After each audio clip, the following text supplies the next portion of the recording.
তৎকালীন সময়ে কাবার চত্বরে একদল মানুষ ছাগল রাখাল ছিল, ছাগল চড়াইতো। মন দিয়ে শোনেন আলোচনা প্রিয় ভাইরা আমার।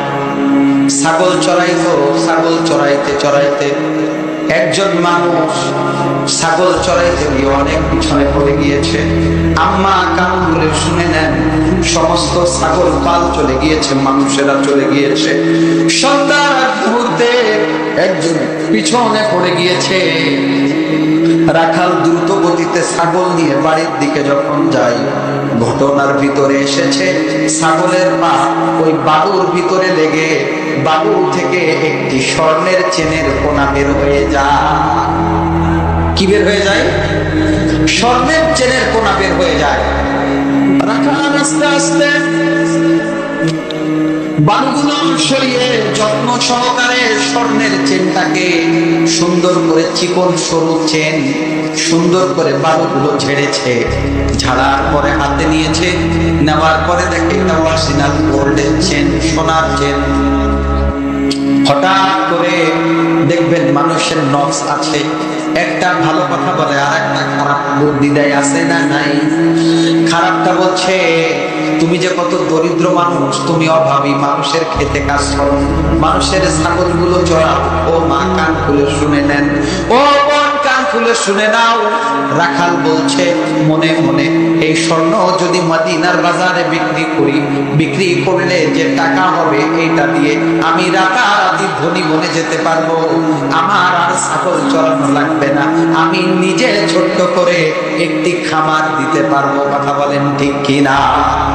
এই চিন্তা করছে, হঠাৎ করে মনে পড়ে গেছে আল্লাহর কোরআনুল কারীমের সূরা বাকারা 2 নাম্বার পারা 207 নাম্বার আয়াতের কথা। আল্লাহ ডাক দিয়েছে, ওমিনান নাসি মাইয়াশরি নাফসাহু তিগা মারদাতিল্লাহ। চিৎকার দিয়ে বলুন আল্লাহ ডাক দিয়ে বলছে, ও পৃথিবীর মানুষ, তোমরা যারা আল্লাহর জন্য নিজের জীবন উৎসর্গ করছো, আল্লাহ তোমাদের জন্য অত্যন্ত স্নেহশীল হয়ে যাবে। সুবহানাল্লাহ। এই কথা মনে পড়ার পরে চিন্তা করলেন, আমার ভালো থাকা লাগবে না। যে ব্যক্তির পণ্য হারিয়েছে, যে ব্যক্তির চেন হারিয়েছে, তাকে খুঁজে পাইলে দিয়ে দিব, আর যদি না পাই তাইলে রাখবো, সেটা আলাদা ব্যাপার। কিন্তু আগে আমি লোকগুলো খুঁজতে লাগি। কিন্তু বুদ্ধি করে ওই রাস্তায় দাঁড়িয়ে থাকলেন। কিছুক্ষণ পরে সূর্য যখন অস্তমিত হয়, এমন সময় দেখতে পেল একজন মুরব্বী বয়স্ক মানুষ, সর্বমুক্ত মুখ নিয়ে, ধুলাবালিতে মুখটা মলিন, এমন একজন মানুষ সুন্দর করে আস্তে আস্তে কি যেন খুঁজতে খুঁজতে আসে। ওই নওজোয়ান যুবকের বুঝতে বাকি রইল না কি যেন হারিয়েছে। ডাক দিয়েছে, চাচা কিছু হারিয়েছে নাকি? বৃদ্ধ বাবা নওজোয়ান যুবকের দিকে তাকিয়ে চোখের পানি ছেড়ে দিয়ে বলে, হ্যাঁ, আমি এসেছিলাম নবীর রওজা মুবারকে সালাম দিতে, খানে কাবা তাওয়াফ করতে। হজ শেষ করে আমি যখন বাসায় ফিরি, আমার বাসার অধীনস্থ মানুষদের জন্য আমি কিছু জামজামের পানি নিয়েছিলাম, আর কিছু খেজুর নিয়েছিলাম, আর একটা স্বর্ণের চেন কিনে নিয়েছিলাম। কিন্তু সব আছে ব্যাগের ছিদ্র দিয়ে, চিকন চেনটা পড়ে গিয়েছে।